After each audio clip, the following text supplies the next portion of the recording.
I'm Ollie Davis. This is the WrestleTalk news review of last night's biggest wrestling event of all time. The NWA's 75th anniversary show night 2. You control your narrative, EC3. And there was also a little British indie event called All In, which I was in attendance for. So this is going to be a weird show to review. Full disclaimer, my opinions on this show are likely incredibly biased. Being there in the audience at Wembley made me metaphorically drunk on the atmosphere, and literally drunk on about 8 pints.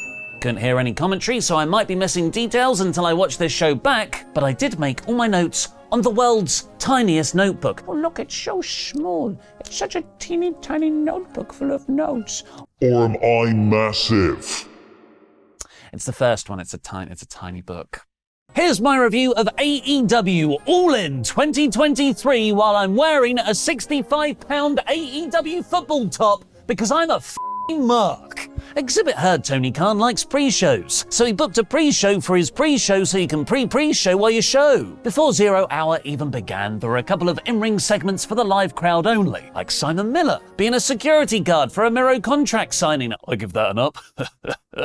And Team TNA getting beaten up by Big Show, Anthony Ogogo and Grado. Thank you for all your hard work promoting AEW in the UK for the last month, Jeff Jarrett. Now eat this guitar with your face. The first match on the 0 Hour pre-show created a neatly narrative bookend for the night. The main event, MJF and Adam Cole wrestling Aussie Open for their Ring of Honor tag team titles. On paper, it's one of the best uses of a pre-show I think I've ever seen. It's very rare anything on the kickoff hour ever actually has consequences on the main card. Sadly, the MJF and Cole storyline was the central purpose of this match, not putting on the in-ring banger all 4 men are capable of. It makes sense, as you don't want to risk injuring either Max or Cole ahead of their own huge title match. I would have preferred Aussie Open be a bit more protected in the 8-minute defeat. The kangaroo kick and double clothesline are brilliantly sports entertaining moves, but I didn't think they were actual finishers. Aussie Open should have at least been put away with a boom. Nevertheless, the result was great booking, creating intrigue for the main card, especially when Cole walked out on Max celebrating. How will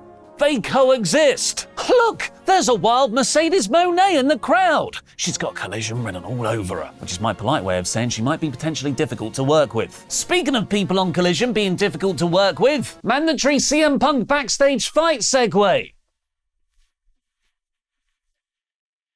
Hook beat Jungle Boy in a fun 10-minute match as the other 0 Hour contest, which mostly took place on both the limo Jungle Boy made his entrance in and rent-free in CM Punk's head. At one point, Jungle Boy said into the camera, "It's real glass, cry me a river," just before he was suplexed through the limo windscreen, a reference to his reported argument with Punk several weeks ago about using real glass in a match. I didn't know Jungle Boy had said that until after the show because I was in section 513 and I don't have super hearing. But as soon as he went through the glass, I wrote in my notes. Teeny tiny notes, let me get my magnifying glass. Punk's backstage like, "That better be working glass."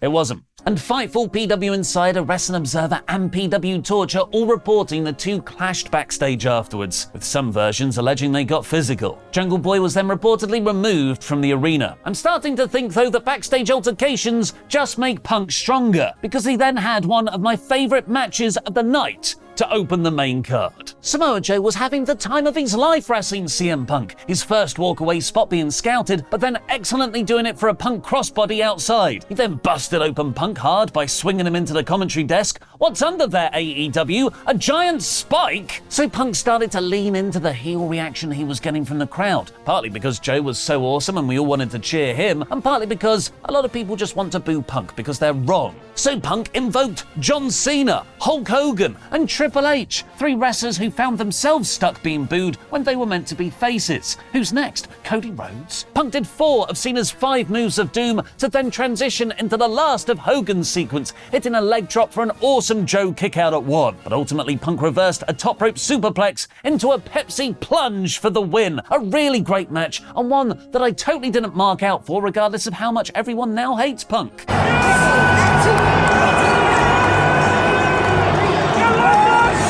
geez, I sure hope Punk doesn't run into anyone else he might start backstage fights. Tony Khan, what are you doing? Don't put Hangman Page next. Put him on later. The Golden Elite took on Bullet Club Gold, plus Takeshita next in what was probably the most underwhelming match for me on the card. A six-man tag is always going to dilute the individual singles feuds that exist within them. The whole point of doing a six-man tag is to delay singles matches for another time. While I love seeing Jay and Kenny and Takeshita, this was more of a very good TV main event as opposed to the epic Wembley Stadium expectations. Ibushi felt lost in the shuffle yet again, but Takeshita rolling up and pinning Omega was a great bit of booking, likely setting up their singles match for All Out. The Young Bucks versus FTR 3, however, was my match of the night. I was curious how much detail I'd pick up on in a live context, but the storytelling of all four men was so expertly done, I could follow along the twists and turns of their multi-year feud without commentary and about a mile away from the ring. My favourite was Cash Wheeler going up twice for the springboard 450 that lost them their very first encounter and missing it again for an incredible near fall. The last third of this 20-minute match was phenomenal, with finisher after finisher, near fall after near fall. FTR got the win, but on another night it could have gone another way. This feud is more than just a trilogy,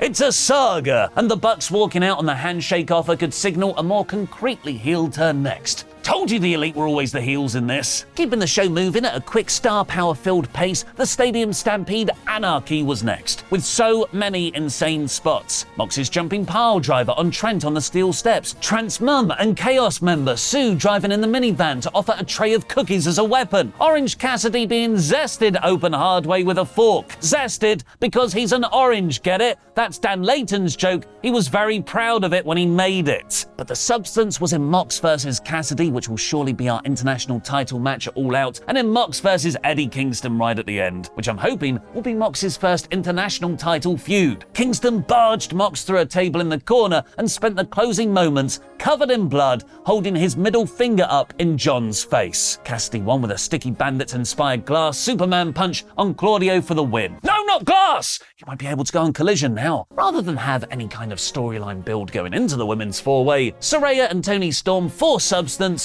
into the actual match. The Outcasts imploded when Tony accidentally hit Saraya's mum, confusingly also called Saraya. I think the Knight family only has about 3 names between them all. And Saraya, the Page one, not the mum one, snapped on Storm in a kind of Iron Man, Winter Soldier, Captain America, I don't care, he killed my mum kind of way. The drama elevated even more when Tony exposed a turnbuckle and was all ready to hit her hip attack on Saraya's famously injured neck. Ruby Soho ran down to stop her, but Storm slapped her too. The Outcasts are over. Britt Baker had the lockjaw on Shida, but Saraya hit the Rampage at the same time on Tony to get the 3 count to win. A fun finish, but one that does underline Shida's month as a transitional reign, purely so they didn't have to go straight from then heel friends Storm to Saraya. Saraya celebrated with all the pyro and her family afterwards. A nice moment, but one that will have to be executed very well in the following weeks, lest people turn on it. Darby Allin and Sting had a very fun double coffin match, beating Swerve Strickland and Christian Cage, which only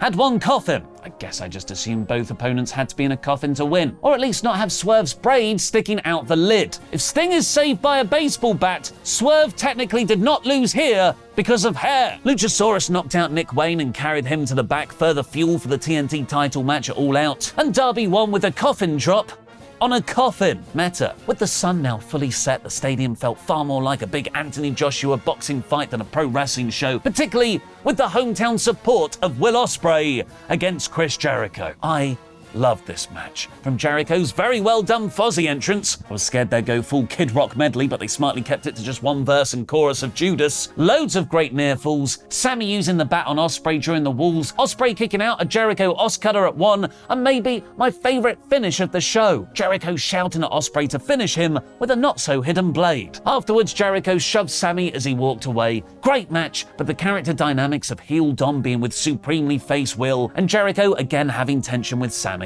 was all over the place. The Trios title shockingly changed hands in the sorbet section before the main event, with the badass Billy Gunn getting a nostalgia victory over the House of Black. The House of Black deserved a much better run as champions than the one they've had since beating the Elite. And the main event saw the Brochachos implode, and then not and then implode again, but actually friendship wins. It was a remarkable exploration of what's possible in the cliched, tired, can they coexist pro wrestling trope. And while this was far more on the sports entertainment spectrum side of things, it had all the meaningful attention to detail you'd typically expect from a Mac classic. Max second-guessing his own tope after it didn't work on the pre-show, Cole tearing his tag team shirt off to escalate the competition, Cole hitting a suplex on Max on the steel steps, or a tombstone pile driver on the announcer's desk, and then immediately seeming concerned for his friend. Both men not just having conflict with each other over the world title, but within themselves for how far they go to win it. Such three-dimensionally fleshed out characters meant you could have outright comedy spots in the final third, with both men chucking a chair to each other Eddie Guerrero style, and it works because you're so invested in them. I've seen some criticism about the match restart. Watching it in the stadium, it worked incredibly and was wonderfully set up right at the start of their feud with the time limit draw. Both men did a double down off a double clothesline, more meaning, and got counted out.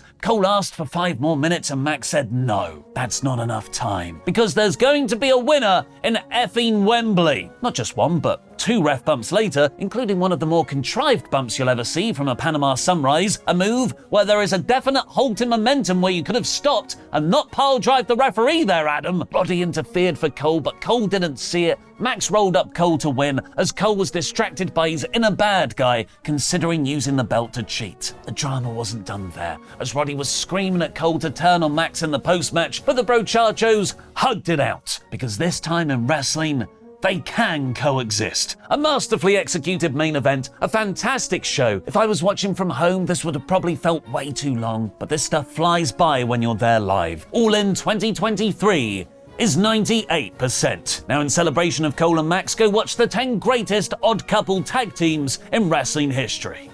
And laser beams, or a sensitive, softly spoken writer and his sultry, supremely knowledgeable pocket-sized companion, or Pete Davidson and literally any woman he has ever dated. To paraphrase Paula Abdul, sometimes people just want to pork their